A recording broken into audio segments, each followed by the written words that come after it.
really empowering communities in business to connect with each other as human beings and build trust.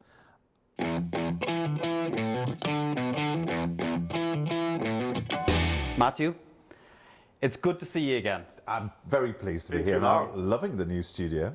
What do you think of it, actually? Do you really like it? It's showbiz, and the green room is spectacular. Yeah. It's the biggest green room I've ever experienced in my life. It's not a spare bedroom this time. No, indeed not. No, it's actually a proper green room. Yes, it is. Yes, with fruit. I was very impressed. Come here, we had you on the show before when we had you on for Power of the Change. And now you have decided you were going to confuse everyone and change the name of the company to the Trust Triangle. Yes. Yeah. Why did you change the name? Actually, it gave us an excuse to get you back on the show. Well, so, great. I'm going to do it every season so I can get on. There's a great saying, narrow the focus, broaden the appeal, which is all about being known for something. Okay. And Power of the Change offered negotiation skills, sales skills, presentation skills. And we did well, but we weren't really known for something, and so we got a consultant in to kind of look at what we were doing. Yeah. And he said that, what are you known as? And I said, well, I've just written a book called The Trust Triangle.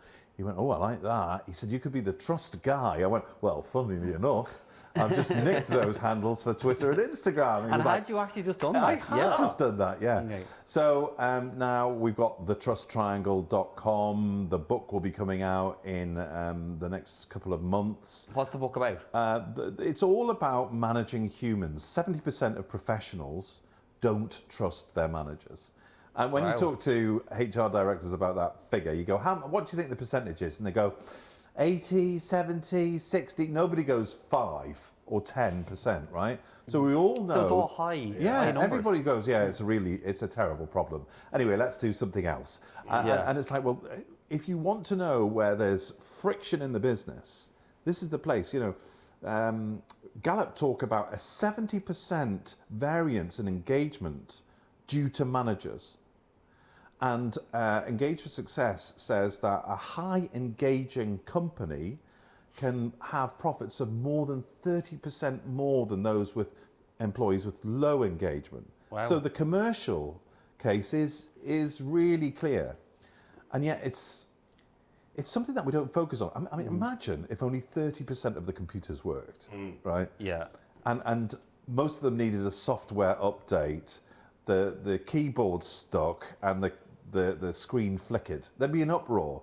But when it comes to dodgy managers, we just go, well, I'm sorry. That's managers for you. Yeah, that's Colin. You know, I know he gets angry, but... well, speaking of Colin, right, you're going to get dicks in any corporate or any job, right? So how do you change Colin from a dick that he is, or do you change the way the staff think about Colin being a dick? Or it's a really good question. And there's a very old HR saying, which is, if you can't change the people, change the people, right? and I think the first thing to do is to get a bit mindful and conscious about what's going on.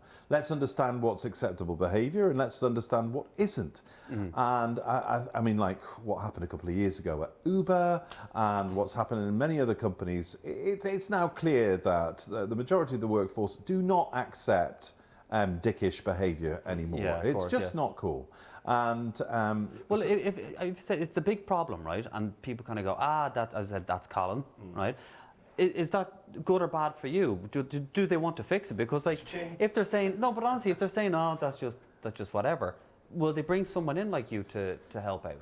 The good news is that some of the biggest thought leaders on the planet at the moment, from Simon Sinek, Dan Pink, Johan Hari, Brené Brown, they're all saying that trust is important. 5 Dysfunctions of a Team, which is a really big bestseller globally, talks about absence of trust being a fundamental problem. Yeah. A 2016 survey from PwC with CEOs said that a lack of trust was, quote, a constitutional threat to the company. So everybody's going, yes, this is a real problem. The issue was nobody knew how to fix it. There wasn't an implementable, practical program that you could, which was really clear to say, do this and you'll build trust. Yeah. And as a former HR director, I noticed that with my managers, and I looked around for something, and there was a lot of nonsense and functional management program, but nothing that really dealt with the issue, which is trust is the foundation of all relationships. Yeah. That's the root cause of the problem. So let's go there and give startups and SMEs who are often they haven't got a lot of budget, they're not looking at learning and development as something that is necessary, and give them a set of real great, simple but practical tools that can make a real difference. When did you change the name? About 3-4 months ago. And has it made a difference now? Because like a lot of companies are worried about, oh, if I change and then people won't be able to find me, and I've built so much of my network under this name. Was it scary kind of going, right, I know we were kind of broad across a lot of things and now I'm going to zone in on one, right? Was it a big like risk for you when you said, right, I'm going to change to this name and just zone in on the one? And has business gone up? I'm giggling a little bit because my first career was that of a TV and radio presenter. And what I remember... I thought I recognised the voice. Well, I was going to say I thought I recognised the face. What was the name of the show? Gimme Five. Thank you. Was it Gimme Five? I'm on page 83 of Ooh, What a Lovely Pair, the Anton Deck autobiography. I get a mention. Did you bring a copy with you? Oddly enough, I have. But the interesting thing was, literally a couple of weeks off the telly, and nobody cares. You'd be like, the series would last 18 weeks, and whilst you were on the telly, you'd be walking through a mile or something, and people would be like, oh, look, it's him. No, is it? Yeah. But unless you're like A-list and you're constly on the telly, honestly, you're forgotten. Why'd you say page 80? You're forgotten very, very quickly. So, well, we got the name wrong. It's the High Five show. But as my Irish mother used to say, count yourself, you're not that many, right? And so I'd suggest that it's fine. Think about the real reasons why you're doing it. And ours, we looked carefully. We got some outside help. We believe that it makes absolute sense to go the way that we're going. It's dangerous because we're saying no to work at the moment. Okay. So somebody, because of the legacy of Power the Change, people say, oh, could you do some sales training on this, or could you do some presentation training? And we're saying no. But that I think must be difficult. It is. Yeah. It is difficult.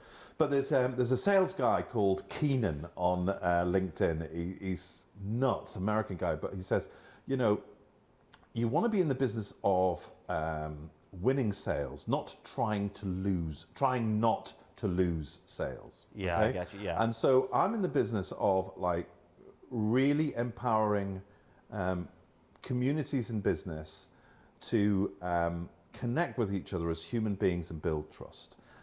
And the other stuff is legacy. And I could do that so I don't not lose, but I'm in the business of wanting to win. And I'm really, really convinced that out there are a lot of people who don't give a shit about whether there is trust in the organization or not.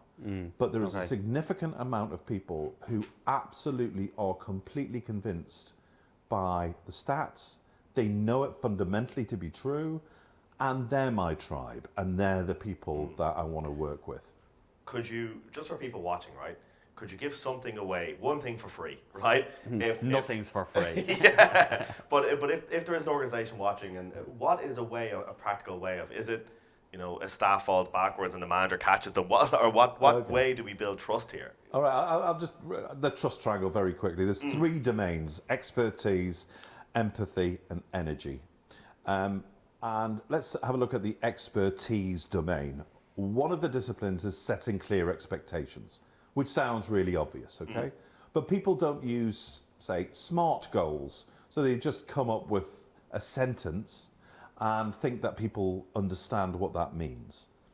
But what's really, really practical is to make sure that you allow people to ask the silliest questions possible, because you've got to have psychological safety in an organization.